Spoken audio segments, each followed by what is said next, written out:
মূত্র তো খারাপ জিনিস না। মূত্র আচ্ছা, দেখে এত খারাপ লাগার তো কথা না। বছর তাহলে আপনারা মুক্ত করেন নাই কেন? প্রস্রাব করে দিতেন। তারা জুলাইয়ের ১০০ আন্দোলন করেছেন। এই মুহূর্তে এইভাবে প্রতিক্রিয়া জানানোটাতে তারা খুব বাজেভাবে দেখছে।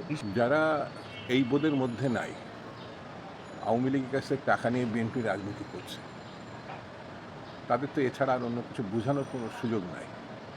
আর আমার কথাটা সত্য কি মিথ্যা, তার ২ দিন পরে নবগঠিত দলটি যখন নির্বাচন কমিশন ঘেরাও করতে গিয়েছে, তাদের উপস্থিতি এবং সদস্য সংখ্যা প্রমাণ করেছে যে আমার বক্তব্য সত্য না মিথ্যা। তারা নিজেরাই প্রমাণ করেছে। কেউ কেউ বলে বিএনপি হচ্ছে মুদ্রার এপিঠ ওপিঠ, মানে আওয়ামী লীগ আর বিএনপি। এই নির্বোধ বলবো না এটা শয়তানি বলবো আমি ঠিক জানি না। বিএনপি আর আওয়ামী লীগ এক জিনিস না তো।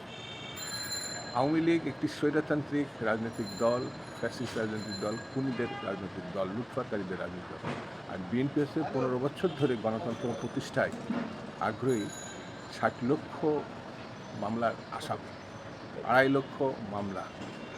তার সঙ্গে যদি আওয়ামী লীগের তুলনা করে, আবার তাও আবার কি মর্মান্তিক, তাদের কাছ থেকে টাকা নিয়ে যে দলটির বয়স আছে ৪৫ বছর, সেই দলের সুদীর্ঘ আন্দোলন সংগ্রাম আছে, যে দলের নেত্রী বেগম খালেদা জিয়া, যে দলের নেতা জনাব তারেক রহমান, যে দলের প্রতিষ্ঠাতা হচ্ছে স্বাধীনতার ঘোষক শহীদ জিয়া রহমান, সেই দলের বিরুদ্ধে এরকম অধ্যত্বপূর্ণ, ন্যাক্কারজনক, ভয়ঙ্কর অভিযোগ যারা করতে পারে, তাদের বিরুদ্ধে তাদের জনসমর্থন, তাদের অবস্থা, এই সমালোচনা তো তারা নিতে পারে নাই। বরঞ্চ ছোট ট্রল না, যারা বিএনপি এবং নির্বাচনকে বাতিল করতে চায়, কারণ কেউ কেউ প্রশ্ন তুলেছে আওয়ামী লীগের নিষিদ্ধের পরে এবার আসলে বিএনপি, এরাই এই ধরনের বক্তব্য প্রচার করছে যে এটা অশ্লীল হয়েছে। মোরারজি দেশাই প্রধানমন্ত্রী ছিলেন ভারতে। মূত্র তো খারাপ জিনিস না। তিনি নিয়মিত ৩০ বছর ধরে তার রোগের চিকিৎসা হিসাবে, ওষুধ হিসাবে মূত্র পান করেছে। মূত্র দেখে এত খারাপ লাগা তো কথা না। হচ্ছে আওয়ামী লীগের চর, তারা গণতন্ত্রের বিরুদ্ধে, তারা বাংলাদেশের গণতন্ত্র রক্ষাকারী, প্রতিষ্ঠাকারী, স্বাধীনতার ঘোষণাকারী রাজনৈতিক দলকে তারা বিতর্কিত করতে চায়, কখনো মানতে চায় না।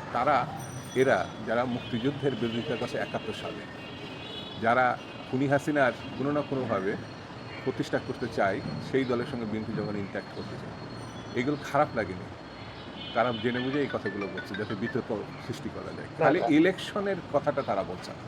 ১৬ বছর আমরা ফাঁসারে আসামি হয়েছি, ১৬ বছর আমরা জেল কেটেছি, ১৬ বছর আমরা নির্যাতনের মুখোমুখি হয়েছি, ১৬ বছর আমরা সংগ্রাম করেছি। যারা এই কথা বলছে তারা ১ মাসের সমর্থক, তো তারা ১৬ বছর সম্বন্ধে জানে না। আর কোনটা রূপক এই বোধটাই নেই, যেমন আপনার নাই। আপনি যে প্রশ্ন করছেন একটা জিনিসের মধ্যে আটকে গেছে, রূপক এবং উপমা, এটা আপনার মধ্যেও নেই বলে আপনি এই প্রশ্নটাকে বারবার যাতে স্ট্যান্ড করা যায় সেই দিকে আপনার নয়।